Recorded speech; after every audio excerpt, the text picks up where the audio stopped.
और चंद्रमा दोनों आकाश के अमित चिन्ह हैं, दोनों प्रकाश देते हैं, किंतु इन दोनों की सदैव तुलना की जाती कि कौन अधिक शीतल है तो कौन अधिक उग्र, कौन अधिक तेजवान है तो कौन अधिक कांतिवान। अब क्या ये तुलना उचित है?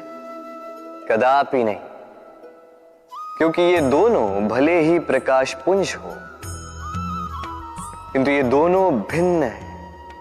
दोनों का अपना अपना महत्व है और दोनों का अपना अपना समय है जब ये चमकते हैं, तो इनकी तुलना अनुचित है। और इसी प्रकार हमारे जीवन में भी तुलना अनुचित ही होगी। स्वयं की तुलना किसी और से कभी मत कीजिएगा। यदि कोई और आपकी तुलना किसी और से करे तो उस पर ध्यान मत दीजिएगा, क्योंकि इस तुलना से स्वयं को हीन समझ लेना आपके हित में नहीं है, ये आपके लिए लाभदायक नहीं है। बस प्रयास करते रहिए, स्वयं को निखारते रहिए और सही समय की प्रतीक्षा कीजिए, क्योंकि सही समय आने पर ये आपके गुण, आपकी महत्ता बढ़ाएंगे। हम में से ऐसे कितने हैं जो भय से भयभीत होते हैं, कोई भी बड़ा कार्य करने से पूर्व थोड़े असंतुलित होते हैं। लगभग सभी, है ना? प्रत्येक व्यक्ति के मन में यह भय जागता ही। अरे इसका अर्थ मेरे विचार से यह है कि भय, ये भाव बुरा नहीं, क्योंकि यदि यह भाव बुरा होता तो क्या ईश्वर इस भाव को सभी प्राणियों में देते?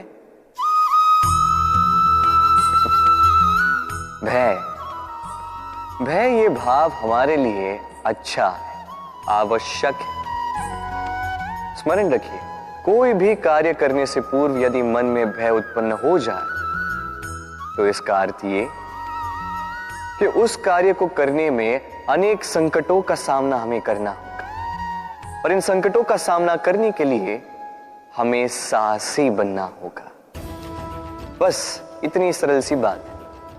मन में साहस जगाकर चलिए इस भय की यात्रा, क्योंकि ये भय ही है जो आपको अपने लक्ष्य को पाने की प्रेरणा देगा, आपको शक्ति देगा। तो इस भय से भयभीत मत होइएगा, इस भय को साधी। मछली जल की रानी कहते हैं इसे, धाराओं के बीच जीने वाली। सहस्त्रों प्रकार की मछलियां होती हैं, किंतु सारी मछलियों में एक समानता अवश्य होती है। जानते हैं वो क्या है? वो ये कि मरी हुई मछली धारा के साथ बह जाती है, वही जीवित मछली उस धारा के विरुद्ध तैर सकने में सक्षम होती है। तो प्रेरणा लीजिए उस मछली से जो कठिनाइयों के विरुद्ध खड़े होने का साहस रखती, जो धारा के विरुद्ध जाने के निरंतर प्रयास करती रहती।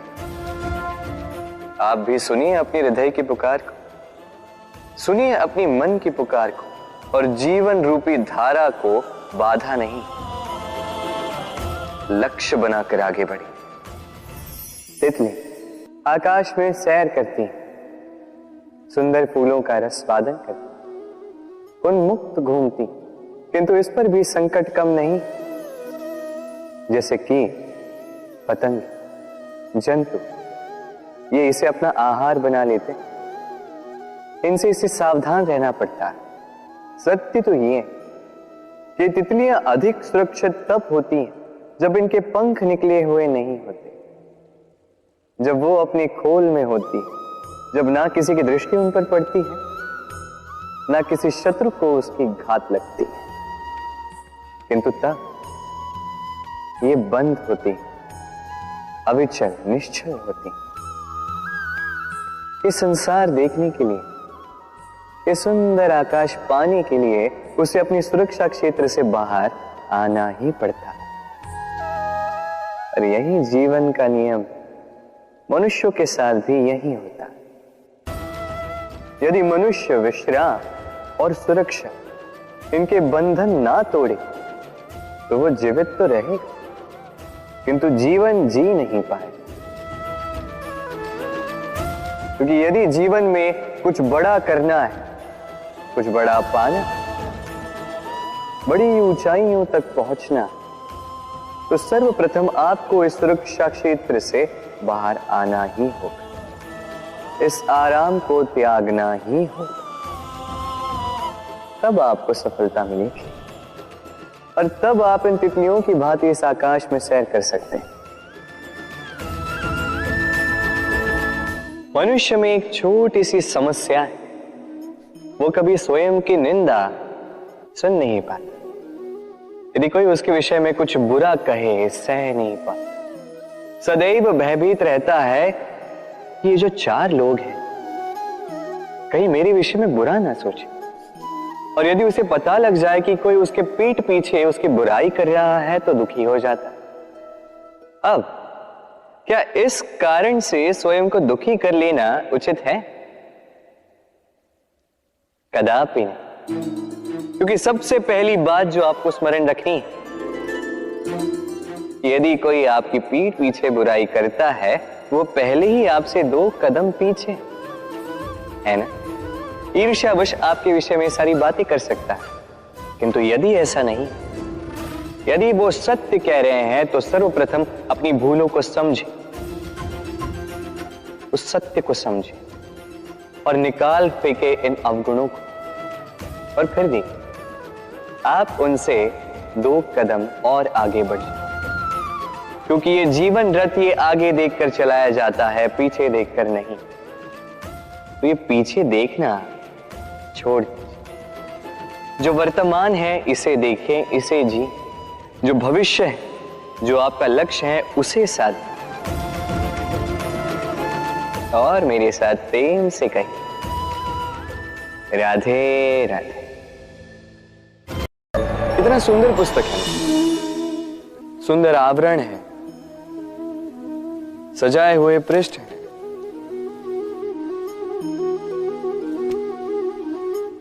किंतु क्या ये सत्य में अद्भुत पुस्तक कहलाने की पात्र है? क्या इसमें जो लिखा है वो सत्य है, प्रेरणादायी है, हमारे लिए मूल्यवान है? कैसे निश्चय लिया जाए इस बात का?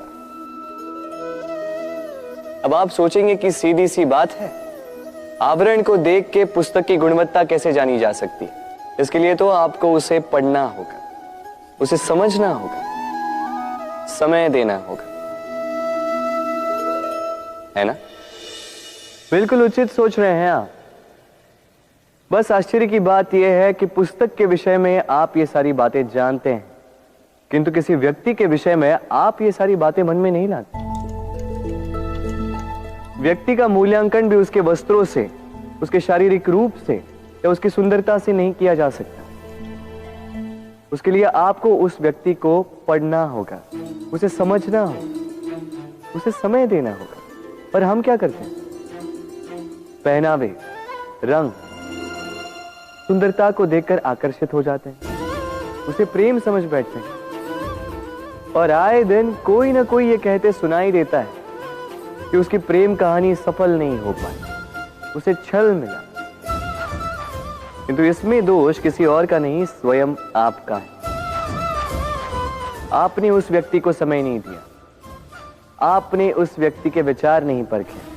प्रेम 2 क्षण में बनने वाला पकवान नहीं है। इसका स्वाद चखने के लिए आपको जीवन भर का समय देना पड़ेगा। तो समय दीजिए, एक दूसरे के रूप से नहीं, आत्मा से जुड़ी। निश्चित ही मन प्रसन्नता से कह उठेगा, राधे राधे। असमंजस में होंगे ना कि मैं क्या कर रहा हूं, क्या लिख रहा हूं? देखना चाहेंगे? अब आप सोच रहे होंगे कि मैं माटी पे माटी क्यों लिख रहा हूं। इसके पीछे एक बड़ा कारण है, किंतु वो बताने से पूर्व तनिक मुझे पानी पे पानी तो लिखने दीजिए।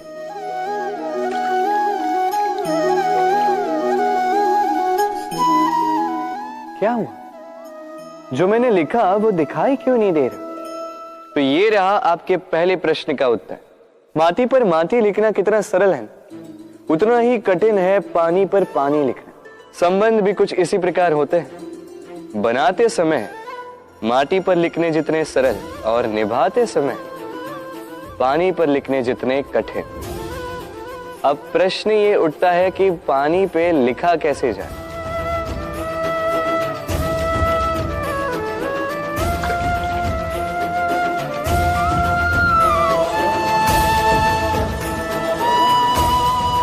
इस प्रकार ये पाषाण जल की सतह से होते हुए जल में समा गए। ठीक इसी प्रकार हमें संबंधों को भी निभाना है। इस पाषाण की भांति निष्ठा से गहराई में जाओ, संबंध कभी नहीं बिखरेंगे। राधे राधे। मनुष्य की सोच संसार का सबसे गहन या कहो सबसे कठिन भाव है। कब क्या होने के पश्चात ये मन क्या सोच बैठेगा, ये कहना असंभव है। और यही सोच कई बार हमारे मन में हीन की भावना ले आती है। हम सदा हमसे ऊपर की श्रेणी के व्यक्तियों को देखते हैं, उनके जीवन का विश्लेषण करते हैं और फिर स्वयं को हीन समझ लेते हैं। इसके पास इतना धन है, इसके पास कितना बल है, और मेरे पास कुछ भी नहीं। मैं कितना हीन व्यक्ति हूं, संसार के लिए मैं कुछ भी नहीं। होता है ना ऐसा? किंतु ऐसा नहीं है। आपके पास भी बहुत कुछ है, पलट के देखिए। किसी भूखे व्यक्ति को केवल एक रोटी मिल जाए तो भले ही दूसरों के लिए वो अन्न का दाना होगा, किंतु उसके लिए वो भोज से कम नहीं। इसलिए जब भी मन में हीन भावना जागे, अपनों की ओर देखिए, उनकी ओर पलटिए। आपको विश्वास हो जाएगा कि भले ही आप ये मानते हो कि इस संसार के लिए आप कुछ नहीं है, कुछ लोगों के लिए आप संपूर्ण संसार है। तो जो आपका संसार है उसमें प्रसन्न रहना सीखिए। राधे राधे।